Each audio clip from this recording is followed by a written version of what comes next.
नमस्कार दोस्तों, हमारी कोशिश जारी है।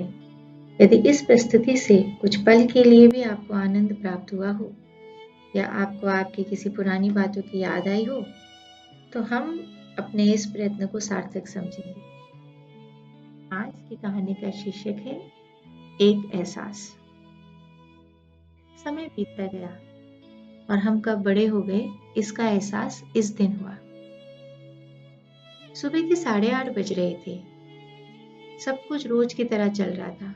आज तो दूध वाला भी समय पर आ गया था। पापा मम्मी तो बुआ के यहाँ फूफा जी का जन्मदिन मनाने के लिए उनके गांव गए थे।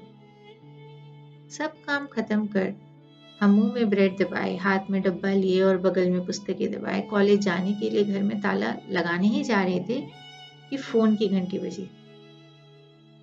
फोन की घंटी और हमारा कुछ अटूट रिश्ता है। जब तक उसे उठाकर बात न कर लें तो बेचैनी सी होती है। फिर चाहे वो पापा का मोबाइल हो या कहीं का लैंडलाइन, फोन की घंटी जैसे कुछ खलबली मचा देती है अंदर। हम दौड़कर अंदर गए और फोन उठाया। हमारे दोस्त के मामा जी का फोन था।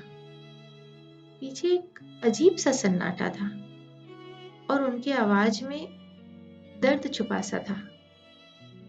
बीती रात को दोस्त के नाना जी के दिल के दौरा पड़ने से मृत्यु हो गई।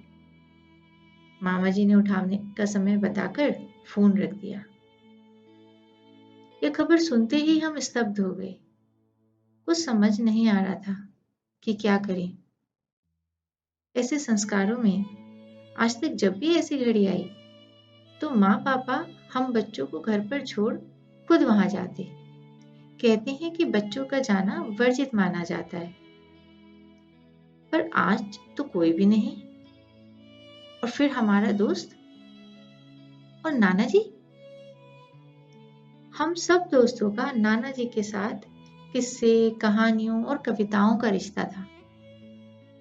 हमारे दोस्त की तो सुबह शाम नाना जी के बिना नहीं होती थी।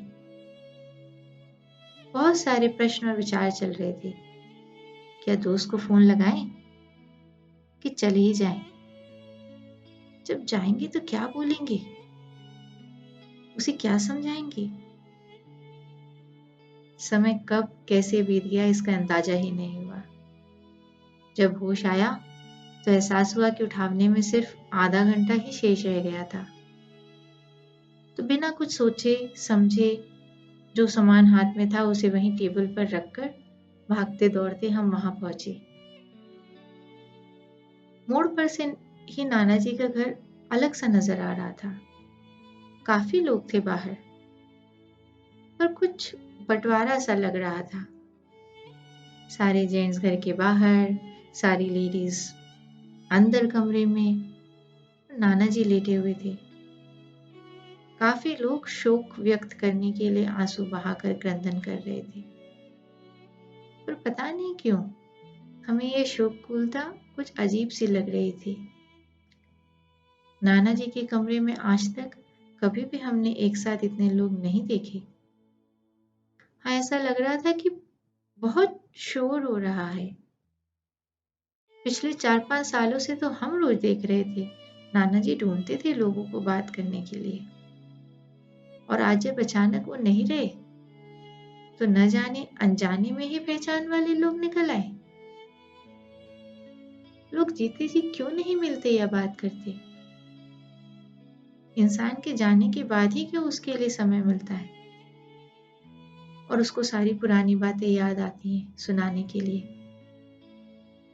इन विचारों के बीच तैरते हुए हम ये तय कर रहे थे कि अब क्या करें, अंदर जाएं या बाहर रहें, कि किसी ने हमारे कंधे पर हाथ रखा और हम अपने विचारों में इतना खो चुके थे कि कुछ पल के लिए तो हम अपने मित्र को भी नहीं पहचान पाए। कुछ नहीं बोला हम दोनों ने, बस साथ में बैठे रहे। शब्द का होना जरूरी नहीं, बस कोई हो आपके पास, ये एहसास ही काफी है।